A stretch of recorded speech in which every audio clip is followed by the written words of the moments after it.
जवानों जवानों हमको है उम्मीद तुमसे, जवानों जवानों हमको है उम्मीद तुमसे, जो तुम चाहो तो ये दुनिया हिला दो। दिलों में इल्म की शम्मा जला के, दिलों में इल्म की शम्मा जला के, जो सोए सहन है उनको जगा दो। जवानों जवानों हमको है उम्मीद तुमसे, जो तुम चाहो तो ये दुनिया हिला दो। तुम्हारे सामने हजरत अली अकबर की सुन्नत है, इसी में हक बयां है और इसी में अज़्म हिम्मत है। यही पैगाम जुर्रत है, यही पैगाम जुर्रत है, इसे दुनिया में फैला दो। जवानों जवानों हमको है उम्मीद तुमसे, जवानों जवानों हमको है उम्मीद तुमसे, जो तुम चाहो तो ये दुनिया हिला दो। दिलों में इल्म की शम्मा जला के, दिलों में जवानों जवानों हमको है उम्मीद तुमसे, जो तुम चाहो तो ये दुनिया हिला दो। दिलों में इल्म की शम्मा जला के, दिलों में इल्म की शम्मा जला के, जो सोए सहन है उनको जगा दो। जवानों जवानों हमको है।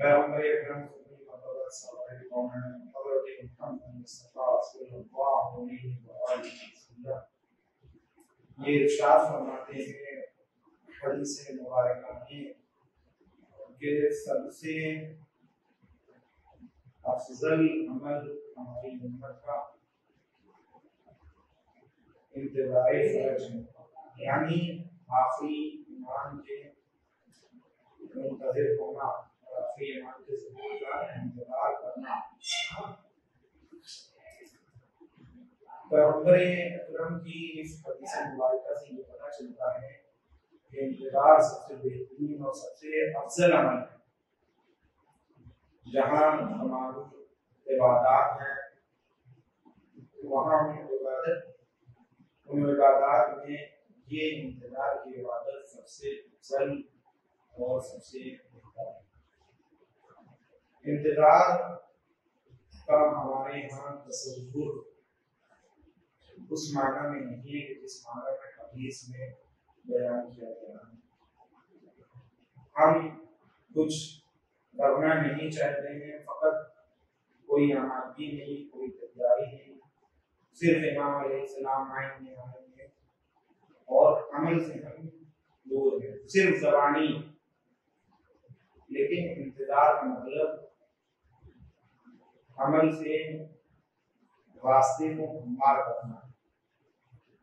एक किसान फसल के उगने का जो इंतजार करता है तो वो इस तरीके से करता है कि उसने खेत में बीज डाल दिया होता है, उसकी सिंचाई फायदे से पूरे साल की होती है, उसके बाद वो फसल के उगने का इंतजार करता है। या इसी तरह से बच्चे मुअल्लिम का, टीचर का इंतजार करते हैं। तो किस तरीके से इंतजार करते हैं?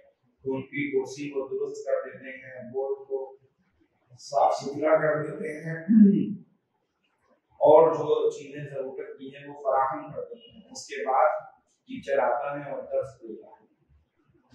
तो वो इंतजार का स्टेप है और जो इंतजार का तरीका है वो राह हमवार कर दी जाती है। उसके बाद आने वाला आता है और काम को अंजाम देता है। एक किसान फसल के उगने का इंतजार करता है, बच्चे मुअल्लिम के आने का इंतजार करते हैं, या एक कारोबार करने वाला शख्स पूरे साल वो मेहनत व मशक्कत करता है, सिर्फ ज़बानी इंतजार नहीं करता कि ये मार्केट में सेल हो जाएगा, बल्कि वो मेहनत कोशिश जद्दोजहद करता है। उसके बाद नतीजे में प्रॉफिट का मुंतजिर होता है, यानी कुछ करने के बाद इंतजार करता है कि उसका रिजल्ट क्या होगा। आज हम अपने समाज और माशरे का तज्जिया करें और देखें कि हमने इमाम ज़माना अलैहिस्सलाम से मखसूस कितनी नशिस्तें किया, कितने कॉलेज बनाए, कितने स्कूल खोले, कितने पैटर्न हमने और सिलेबस तैयार किए, कितने एफर्ट्स किए। जब हमने एफर्ट्स किए हैं तो इंतजार कर रहे हैं, तो ये इंतजार दुरुस्त है। अगर बगैर एफर्ट्स किए हुए, बगैर कोशिश किए हुए ईमान की राह को हमवार करने की कोशिश कुछ भी नहीं है, सिर्फ ज़बानी, तो ऐसी सूरत में ये इंतजार बेफायदा और बेमकसद है। इंतजार की फजीलत इसीलिए है कि जो मुंतजिर है वो अपने इमाम के लिए बहुत से अमाल और वज़ाइफ दिनों रात अंजाम देता है। अब गुज़िश्ता दर्स से बात मुतसिल करता हूँ कि इमाम अलैहिस्सलाम के साथ फरिश्ते होंगे और जंगे बद्र वाले फरिश्ते भी होंगे, और इमाम ज़माना जब ज़ुहूर करेंगे और जहाँ बैत होगी फरिश्तों की बैत, तो उसमें 4000 फरिश्ते वो होंगे कि जो इमाम हुसैन अलैहिस्सलाम के पास मैदानी करबला में हाजिर हुए थे, लेकिन इमाम ने उन्हें करबला के मार्के में इजाजत नहीं दी थी। तो वो फरिश्ते उस वक्त से उसी मकाम पे, उसी जगह है, और वो अर्श की बुलंदियों पर नहीं गए। तो 4000 फरिश्ते वो आपके साथ, इमाम ज़माना के साथ होंगे नुसरत के लिए। जब कोई ज़ाहिर करबला जाता है तो इसके जाने और आने के दिन शुमार नहीं होते, इसकी दुआएं मकबूल होती हैं, और जब ये ज़ाहिर करबला पहुंचता है तो ये फरिश्ते उसके इस्तकबाल करते हैं, और जब कोई विदा होता है करबला से तो ये फरिश्ते उसे विदा करते हैं। और ये जो करबला के 4000 फरिश्ते हैं, उनमें से उनके सरदार का नाम है मंसूर, मीम नून स्वाद वाव रे, मंसूर। कि अगर करबला में कोई गायब बीमार हो जाता है तो ये उसकी इयादत करते हैं, उसके लिए रब्बुल इज्जत से दुआ करते हैं। तो ये इमाम ज़माना अलैहिस्सलाम के साथ ये इतने मलाइका होंगे। अब दूसरा सवाल जो कायम होता है तो ये होता है कि इमाम ज़माना अलैहिस्सलाम का दारुल हुकूमत क्या होगा। तो रिवायत ये कहती है कि इमाम ज़माना अलैहिस्सलाम का दारुल हुकूमत कूफा होगा, और इमाम अली अलैहिस्सलाम से रिवायत मौजूद है कि मौला ये कहते हैं कि मैं देख रहा हूँ कि हमारे कायम का ज़ुहूर हो चुका है और लोग मस्जिद कूफा में इमाम अलैहिस्सलाम से कुरान की तालीम ले रहे हैं। कुरान की तालीम उसकी नुज़ूली एतबार से, यानी जिस तरतीब से सूरह का नुज़ूल हुआ है उस एतबार से। तो इमाम अलैहिस्सलाम के आने से एक जो सबसे बड़ी सआदत और बरकत लोगों को मिलेगी वो ये होगी कि लोग कुरान की तालीम लेंगे, मगर कुरान के नुज़ूली एतबार से नहीं है। उस जमाने में कूफे का आलम ये होगा, कूफा इतना गिरा हो जाएगा और इतना महंगा हो जाएगा कूफा कि रिवायत में है, रिवायत के लफ्ज को मैं आसान करके आपको समझा रहा हूँ कि एक पार्क करने की जगह 2000 दिरहम हो जाएगी। रिवायत में लफ्ज ये है कि एक भेड़ के बैठने की जगह कूफे में 2000 दिरहम हो जाएगी। आप देखिए कि कूफा किस कदर गिरान और किस कदर महंगा हो जाएगा। आपके ज़ुहूर के बाद, और क्या अहमियत होगी। आने वाला जब कूफे में आएगा तो कूफे में परवरदिगार आलम से जब दुआ करेगा, उसकी दुआ पर उसे 1000 अजर नसीब होंगे। तो इमाम अलैहिस्सलाम कूफे को अपना दारुल खिलाफत बनाएंगे और उसकी ये मुफिदा। फिर इमाम ज़माना अलैहिस्सलाम के मुशीर कौन हजरात होंगे, तो आपके मुशीर हजरत ईसा अलैहिस्सलाम होंगे, 7 अस्हाबे कहफ होंगे, हजरत यूशा अलैहिस्सलाम होंगे, मोमिने आले फिरौन होंगे कि जो जनाबे हिज़कील है, इनको कुरान में मोमिने आले फिरौन कहा है। जनाबे सलमान फारसी होंगे, मालिक अश्तर होंगे, अबू दुजाने अंसारी होंगे, और कबीले हमदान, ये अरब का कबीला है, इसको दोबारा उठाया जाएगा और ये यहाँ के लोग आपके मुशीर होंगे। इमाम ज़माना अलैहिस्सलाम की फौज के सालार कौन होंगे, तो आपके सालार हजरत शुआइब बिन सालेह, ये अल्लाह के नबी हैं, वो होंगे। और एक रिवायत में और मिलता है कि उनके साथ छठे इमाम के बेटे इस्माइल भी होंगे। और आपकी फौज के सालार हजरत अकील होंगे, हजरत हारिस होंगे, और छठे इमाम के सहाबी जिनसे बहुत ज्यादा हदीसें नकल हुई हैं, हजरत मुफज्जल इब्ने उमर होंगे। रिवायत ये कहती है कि जब इमाम अलैहिस्सलाम ज़ुहूर कर लेंगे, खुदावंद आलम आपके ज़ुहूर की बरकत से जो दुनिया के पस्त हिस्से हैं वो बुलंद हो जाएंगे, और बुलंद तो खैर बुलंद है, यानी दुनिया एक हथेली की मानी हो जाएगी।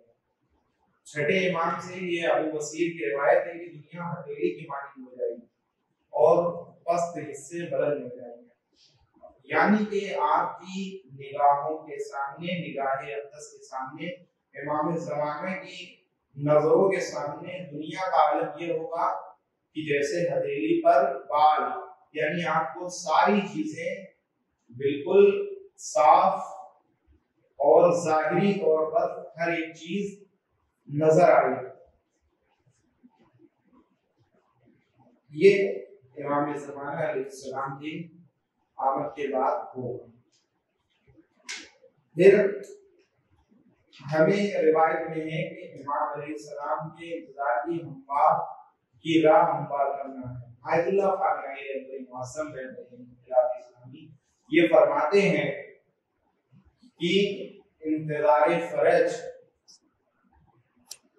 ख्याली नहीं है बल्कि अमली है, यानी अमल से हम इंतजार करें, हर अमल अपना इमाम वक्त की खातिर करें, और इमाम ज़माने की दुआएं जैसे कि और आप दुआए सलामती है इमाम ज़माना अलैहिस्सलाम बहुत कसरत से पढ़ते हैं और मोमिन से ज्यादातर पढ़ते हैं। इसके उलमा ने 90 फायदे जिक्र किए कि आपके 90 फायदे इस दुआ के पढ़ने के उलमा ने जिक्र किए हैं।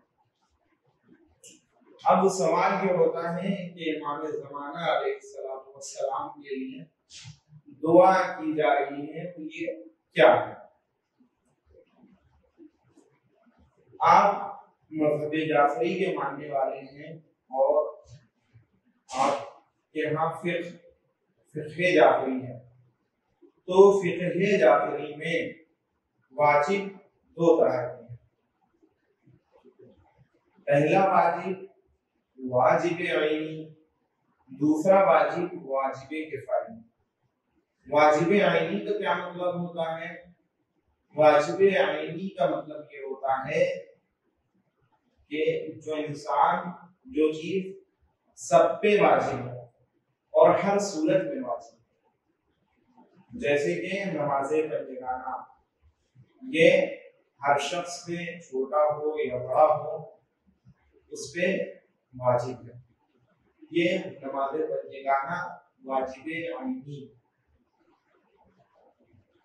और वाजिब किफाई क्या? वाजिब किफाई यानी वो वाजिब है कि जो सब पे वाजिब नहीं होता, अगर किसी एक ने अंजाम दे दिया तो सबसे साबित हो जाएगा, और अगर किसी एक ने भी अंजाम न दिया तो सब पे बाकी रहेगा। जैसे क्या? जैसे नमाज़े मय्यत। तो ये जो इमाम ज़माना अलैहिस्सलाम की ज़ुहूर की दुआ है, ये आपके ज़ुहूर की दुआ वाजिब आईनी है, यानी हर शख्स के ऊपर आपके ज़ुहूर की दुआ करना और आपके लिए दुआ करना हर शख्स पर वाजिब आईनी है। यानी कोई एक अंजाम दे दे तो ये काफी नहीं है, बल्कि हर शख्स इमाम ज़माना अलैहिस्सलाम के लिए दुआएं करें और अमल भी अंजाम दें और ज़ाहिरी रास्तों को भी फराहम करें। अब जैसा कि दुआ पढ़ रहे हैं तो दुआ को हम समझे भी और उसके पैगामात लोगों तक पहुंचाएं। रिवायत में है कि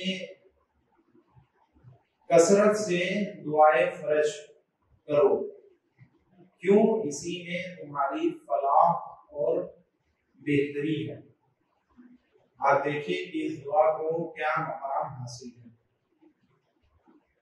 जो किसी और दुआ को हासिल नहीं है। हर शख्स की फलाह और बेहतरी दुआए फर्ज में है, दुआए इमाम ज़माना अलैहिस्सलाम। हमें चाहिए कि हम अमल के जरिए उनकी राह को हमवार फरमाएं, उनके ज़ुहूर की राह को, ज़ुहूर के रास्ते को और मुकद्दमे को, मरहले को आसान करें।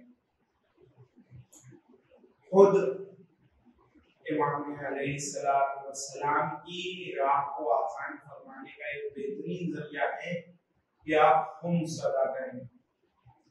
पांचवें इमाम मोहम्मद बाक़िर अलैहिस्सलाम से ये रिवायत है कि जिसने भी खुम्स का एक दिरहम खा लिया वो हम आले मोहम्मद के हक़ का गासिब है।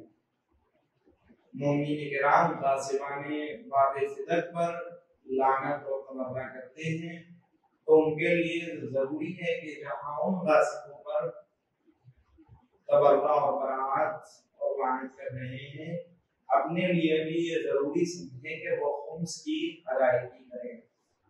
और किसी के माल में, इमाम ज़माना अलैहिस्सलाम की हदीस है, किसी के माल में बगैर साहिब माल की इजाजत के तसर्रुफ जायज नहीं है। तो बहरहाल हमारे पास जितने भी माल हैं या दुनिया में जो भी माल दौलत है वो सब इमाम ज़माना अलैहिस्सलाम की है। अगर हम उसको बगैर खुम्स दिए इस्तेमाल कर रहे हैं तो ये जायज ना होगा, ये अक्ल है। तो बेहतरीन रास्ता ये है इमाम की क़ुर्बत हासिल करने का कि हम खुम्स की अदायगी करें।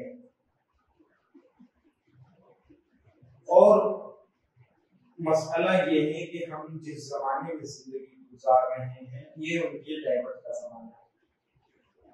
सवाल ये है कि हम उनकी गैबत में उनका नाम ले सकते हैं, तो उलमा फरमाते हैं नाम लेने में ममानियत नहीं है, मगर ये कि आयतुल्लाह सिस्तानी हाफिज़हुल्लाह ये फरमाते हैं एहतियात मुस्तहब है कि ये ज़माने गैबत में इमाम का नाम न लिया जाए। तो सवाल अपनी जगह पे ये काफी है कि जो आपका नाम आपके ज़ुहूर से पहले हो लेगा वो आपका मुनकिर शुमार हो। तो सवाल ये है कि फिर हम इमाम ज़माना अलैहिस्सलाम को किस चीज से याद करें? क्या कहकर पुकारें? तो उलमा फरमाते हैं कि आपको हुज्जते आले मोहम्मद और हुज्जत के नाम से याद किया है, हुज्जते आले मोहम्मद कहकर बुला लेते हैं।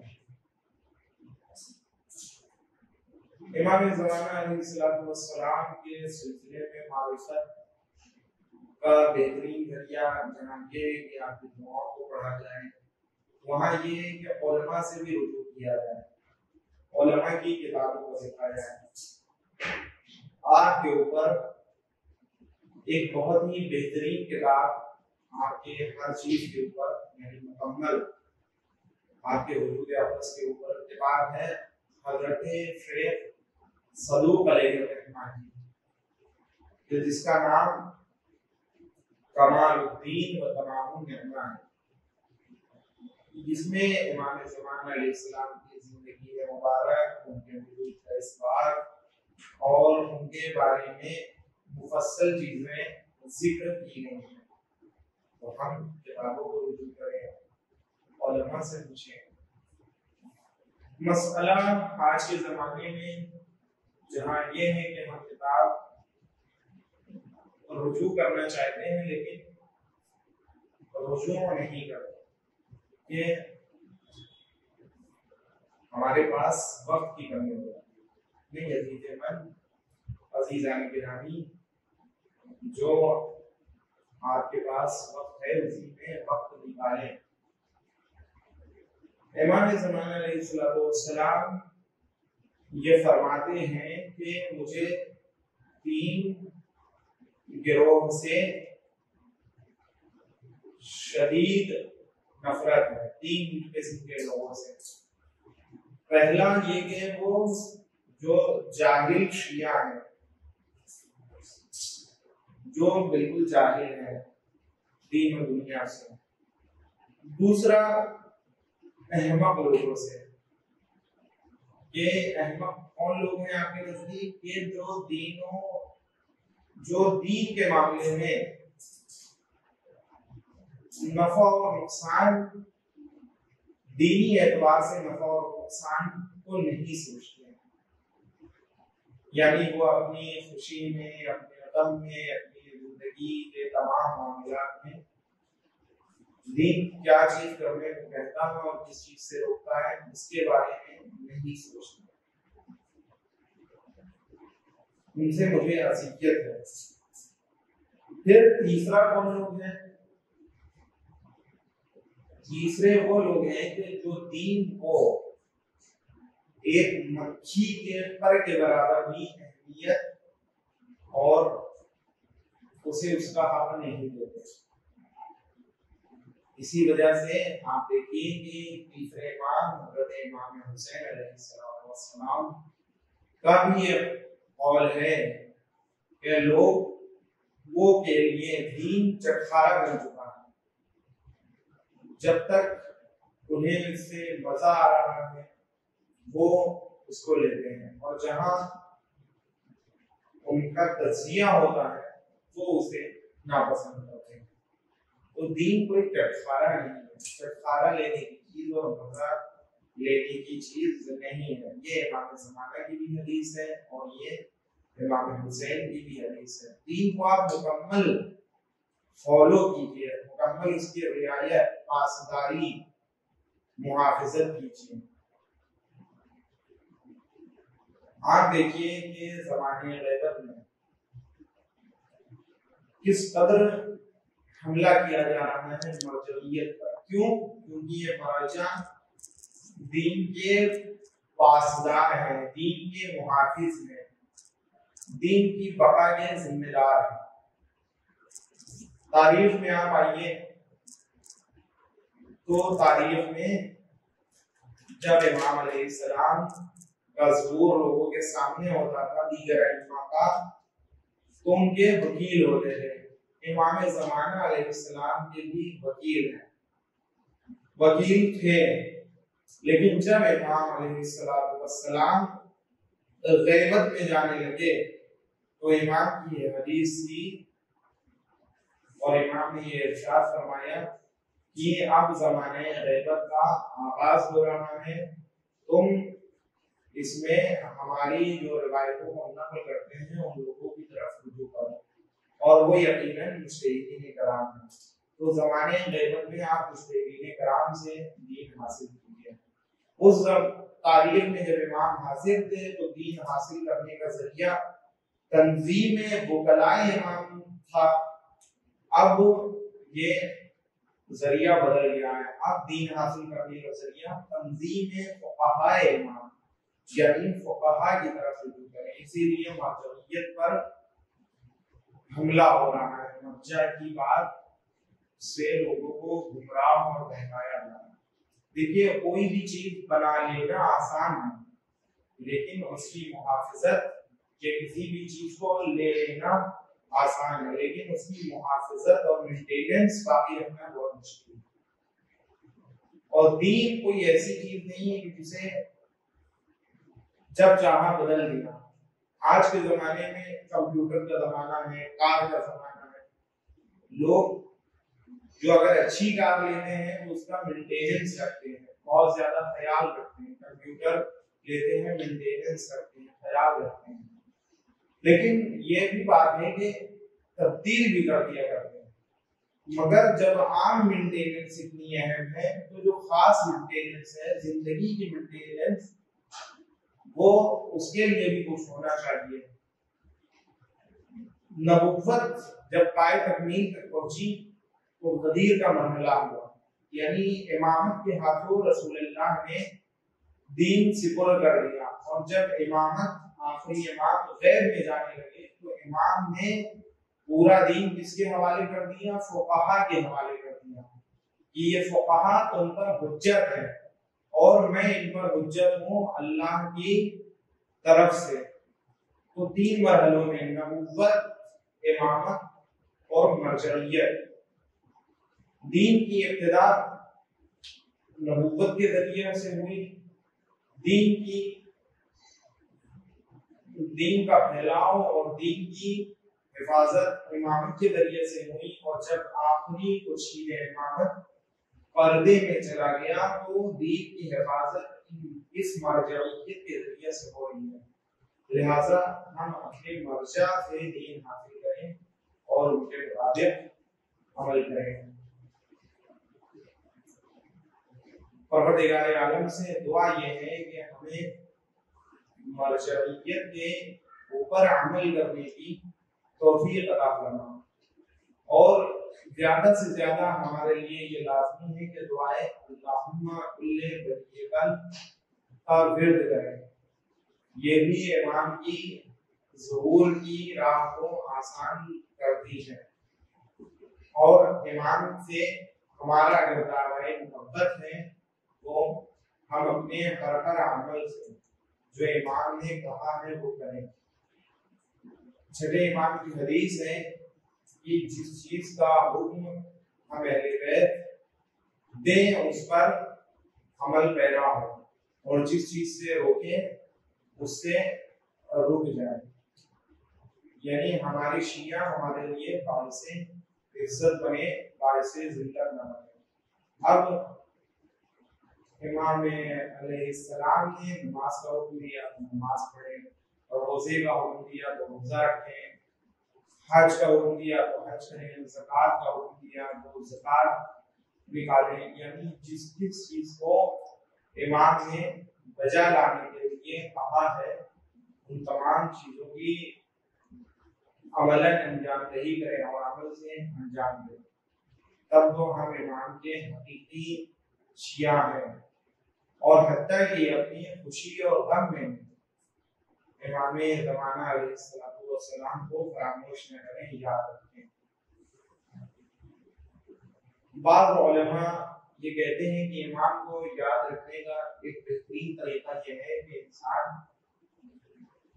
अपने घर में एक कमरे में एक सादा तस्वीर यानी एक फ्रेम ला के रख दें, लगा दें, उसमें कोई तस्वीर ना लगाएं, और ये इरादा कर लें कि जब हमारे इमाम अलैहिस्सलाम आ जाएंगे, उनका ज़ुहूर हो जाएगा और हम उनका दीदार कर लेंगे तो उनकी तस्वीर यहाँ पे हम लगाएंगे। तो ये एक तरीका है कि इमाम की याद हर वक्त बाकी रहेगी दिल में।